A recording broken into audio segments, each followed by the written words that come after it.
50% keyakinan itu sudah menunjukkan hasil. Tapi kalau sudah mentalnya tak kena, payah, Ustaz.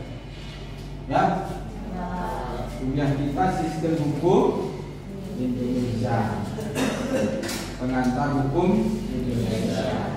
Jadi kita sudah mempelajari satu, bagaimana sistem hukum Indonesia, berlakunya di Indonesia kapan, ada pengaruh penjajah, kemudian ada pembagian hukum, hukum tata negara, hukum pidana, hukum perdata, dan terakhir hukum internasional.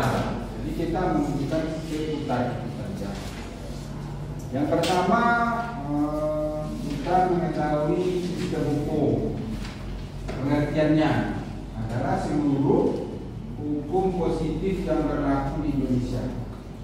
Hukum positif itu adalah hukum yang masih berlaku. Kalau tidak berlaku lagi berarti bukan hukum positif, hukum negatif jadinya.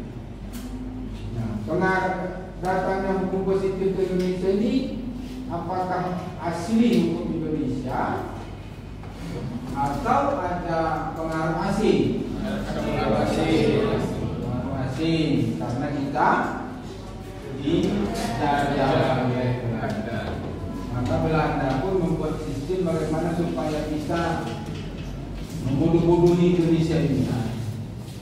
Jatuhnya sendiri. Dia datang dari Belanda bisa mengatur kita seluas ini. Bodoh atau kita? Ada mau diatur lagi? Ya. Karena sedang merdeka. Waktu itu kita belum merdeka tapi dalam Belanda. Jadi jangan mau diatur asing.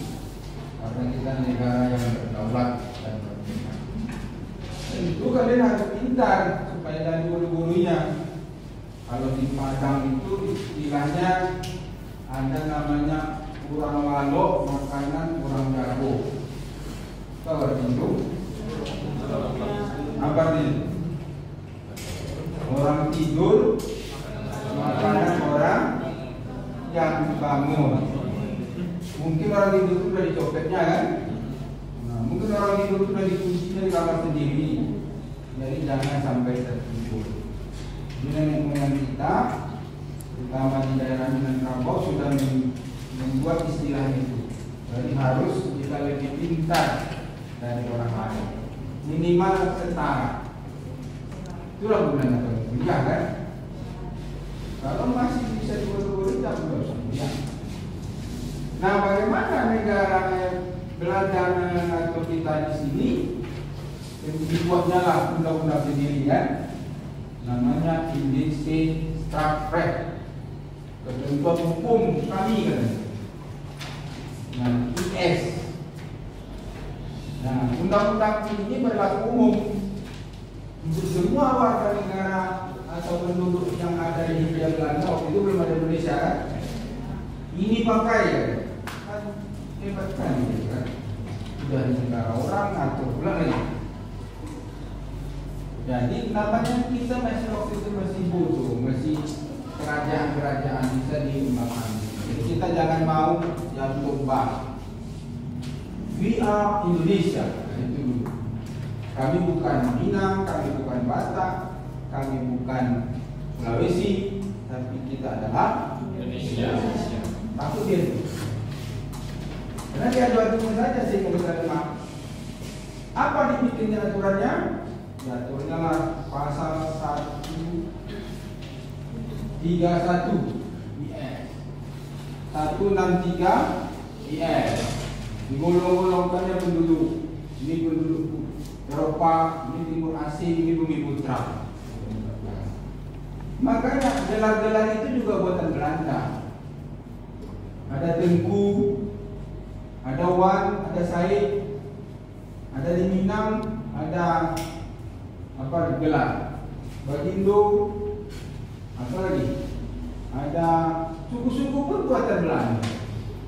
Kalau di Batak ada namanya Manggapohan, Mangaraja, apa lagi? Percilain, Menjuntak, ada. Itu hanya supaya bisa diadu-adu saja. Ini golongan ingrat, ini golongan tidak. Tentu marah kan? Kalau golongan dia golongan yang agak terhormat, senang ya. Tak ada. Kita Indonesia. Jadi jangan terlalu bawa-bawa suku. Tetapi Pak, boleh kita bersuku, boleh. Itu adalah pas kita ya. Kamu orang mana? Saya orang Batak, saya orang Minang, saya orang Melayu, itu biasa. Tapi untuk komunitas kita saja. Jangan ketika bergaul di kelas ini, orang datang, boleh. Laku dulu. Di sini prestasi. Ukuran beda itu prestasi, nilai A atau B atau C atau D. Ukurannya. Nah, setelah dia golong-golongkan itu apa akibatnya? Maka hukum pun berlaku. Bagi golongan Eropa berlaku hukum perdata. Bagi timur asing boleh milih hukum Eropa atau hukum adat. Bagi bumi putra berlaku hukum adat. Kemudian setelah merdeka, maka hukum itu masih berpengaruh, tetapi sudah menjadi hukum Indonesia berdasarkan pasal 2 aturan peralihan Undang-Undang 45 bahwa apa isinya? Seluruh undang dan peraturan yang masih ada masih dianggap berlaku sepanjang